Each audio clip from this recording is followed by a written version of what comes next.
नमस्कार, मैं डॉक्टर मानव जैन।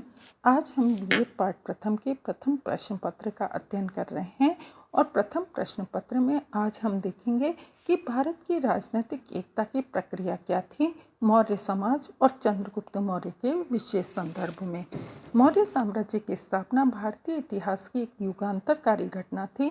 मौर्य काल का भारत के ऐतिहासिक परिदृश्य में अनेक दृष्टियों से एक अनेक अर्थों में बड़ा विशिष्ट एवं महत्वपूर्ण स्थान था। कौटिल्य की वैशिष्ट मौर्य काल की इस विशिष्टता के आधार इस प्रकार माने जाते हैं। पहला है, मौर्य साम्राज्य की प्रथम विशेषता ये थी कि ये भारत का प्रथम महान और भारत के महानतम साम्राज्यों में से एक था।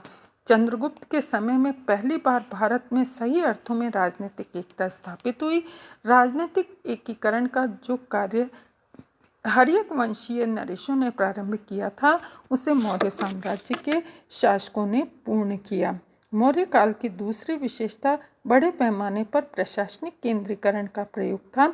उत्तर पश्चिम में हिंदुकुश पर्वत से दक्षिण के कावेरी नदी तक विस्तृत साम्राज्य मौर्य साम्राज्य को एक सुसंगठित शासन व्यवस्था के अंतर्गत लाया गया था। तीसरा है, मौर्य काल की तीसरी विशेषता यह है कि यहाँ से अपेक्षाकृत एक निश्चित तिथिक्रम का प्रारंभ होता है और हम इतिहास की सुदृढ़ धारा पर अवतरित होते हैं।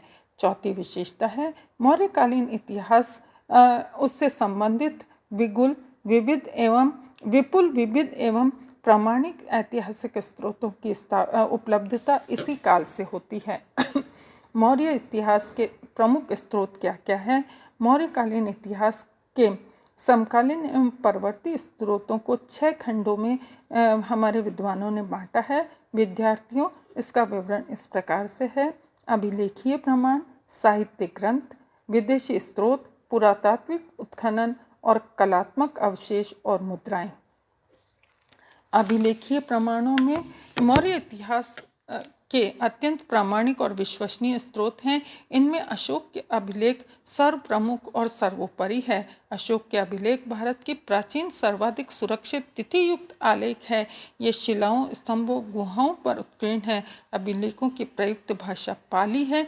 अधिकांश अभिलेख ब्राह्मी लिपि में हैं। इसे शाहबाजगढ़ी और मानसेहरा से प्राप्त अभिलेख खरोष्टी लिपि में है। तक्षशिला और लामगाम अफगानिस्तान से प्राप्त अभिलेख औरामाइक लिपि में है।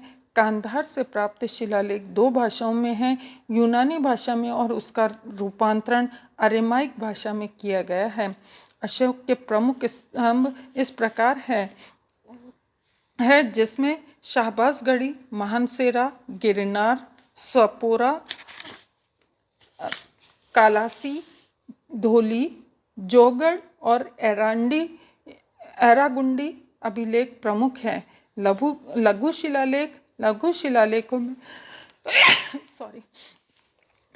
शिलालेखों में रूपनाथ, सहसाराम, बैराट, मास्की, गोवीमठ, एरुंडी, ब्रह्मगिरी, सिद्धपुर, जटिया रामेश्वरम आदि के शिलालेख बहुत ही महत्वपूर्ण हैं। 7 शिला स्तंभ लेख, ये संख्या में 7 है और इन स्थानों से प्राप्त हुए हैं। दिल्ली में टोपोरा, दिल्ली में मेरठ, कौशाम्बी इलाहाबाद, लौरिया अजराज, लौरिया नंदगढ़ और रामपुरवा।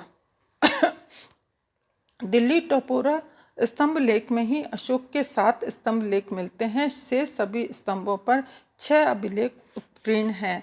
लघु स्तंभ लेख और इसके अलावा बैराट शिलालेख भी बहुत ही महत्वपूर्ण है।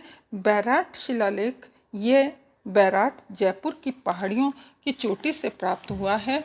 इस समय ये कलकत्ता के संग्रहालय में है। इस अभिलेख से बौद्ध धर्म के प्रति अशोक की श्रद्धा प्रकट होती है। यह अभिलेख बैराट से ही प्राप्त हुआ, लेकिन इसकी खोज करने का श्रेय कैप्टन बर्ट ने इसे गलती से भाम्बू से प्राप्त लिख दिया था। भाम्बू में उस समय पुराविदों का शिविर लगा हुआ था, अतः इस अभिलेख का प्रचलित नाम भाम्बू अभिलेख सही नहीं है। इसे बैराट शिलालेख या कलकत्ता बैराट शिलालेख के नाम से ही उल्लेखित माना गया है।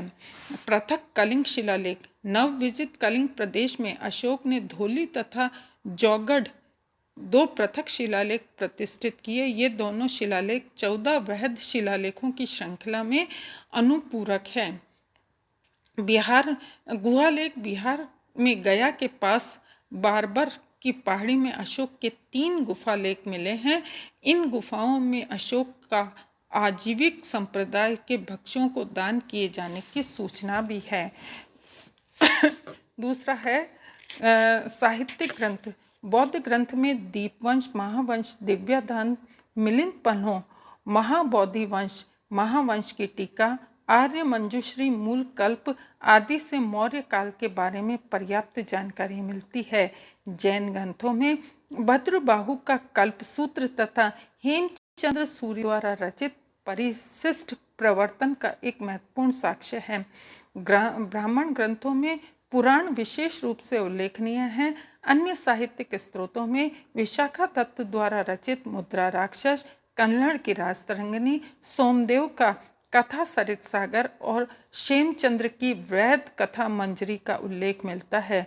लेकिन मौर्यों के इतिहास से संबंधित साहित्यिक स्रोतों में सर्वाधिक महत्वपूर्ण स्रोत कौटिल्य द्वारा रचित अर्थशास्त्र है। कौटिल्य के अर्थशास्त्र पर भी हम थोड़ी सी दृष्टि विद्यार्थियों डालते हैं। यह राजनीति शास्त्र और लोक प्रशासन से संबंधित एक अत्यंत ही महत्वपूर्ण ग्रंथ है। यह 15 खंडों और 180 प्रकरणों में विभाजित है। यह संस्कृत गद्य और पद्य दोनों में लिखा हुआ है। अर्थशास्त्र में चंद्रगुप्त मौर्य और मौर्य शासकों का कहीं उल्लेख नहीं है, लेकिन ये कौटिल्य की रचना है, ऐसा उल्लेख अर्थशास्त्र में स्थल स्थल पर मिलता है। कौटिल्य, जैसा कि हम अन्य साक्ष्यों से जानते हैं, चंद्रगुप्त का प्रमुख परामर्शदाता और प्रधानमंत्री था। कौटिल्य ने का एक अन्य नाम विष्णुगुप्त या चाणक्य था। अर्थशास्त्र की तिथि के बारे में भी विद्वानों में मतभेद हैं, लेकिन अर्थशास्त्र में बहुत सारी बातें हैं जो मौर्य काल पर एक खरी उतरती है। अर्थशास्त्र में प्रस्तुत मौर्य प्रशासन का विवरण मेगस्थनीज की इंडिका से भी पुष्ट होता है। अर्थशास्त्र को मौर्यकालीन रचना ही माना जाता है। कुछ विदेशी यात्रियों के विवरण भी मौर्य साम्राज्य को जानने के लिए उपयोगी हैं। इसमें मेगस्थनीज की इंडिका बहुत ही महत्वपूर्ण है।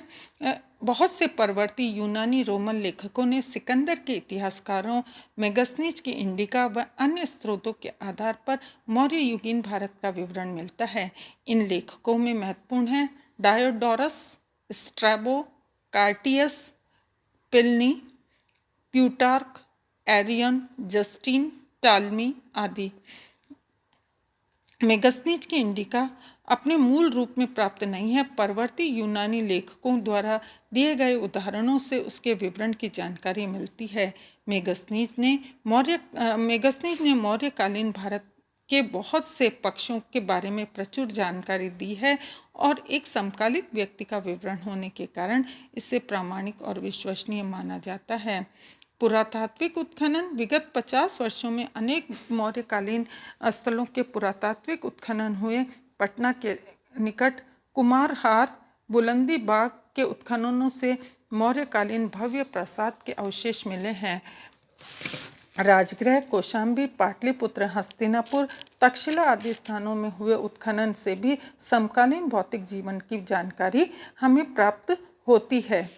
इसके अलावा कलात्मक अवशेष। मौर्य साम्राज्य का वैभव कला से भी अभिव्यक्त हुआ है। उस समय के कलात्मक पुरावशेषों से मौर्यकालीन राजप्रसाद, गुहा, विहार, प्रस्तर मूर्तियां तथा अशोक के स्तंभ और उनके शीर्ष पर प्रतिष्ठित पशु मूर्तियां सम्मिलित है। इन कलात्मक अवशेषों पर उनसे मिलने वाली जानकारी के बारे में हम आगे भी चर्चा करेंगे। इसके अलावा मौर्यकालीन इतिहास को जानने की एक अन्य साधन है सिक्के या मुद्राएं। मौर्यकालीन मौद्रिक अर्थव्यवस्था पर आधारित था। मौर्यकाल की रजत मुद्राओं की पहचान लगभग समस्त भारत से प्राप्त आहत और पंचमार्क मुद्राओं से होती है। विद्यार्थियों, यदि आपको पंचमार्क मुद्राएं देखनी हैं तो अजमेर के राजकीय संग्रहालय में इसे देखा जा सकता है, जिसमें से कुछ प्राक्य मौर्यकालीन माना जाता है, कुछ को मौर्य युगीन और शेष को मौर्योत्तर युगीन माना जाता है। पंचमार्क सिक्कों पर न तो किसी शासक का नाम मिलता है, न ही तिथि अंकित है। इससे तो अधिकतर सिक्कों पर केवल वृक्ष, सूर्य, चंद्रमा, पृथ्वी, पर्वत, पशु पक्षियों जैसे प्रतीक चिन्हों को पंच या मुद्रांकित किया गया है।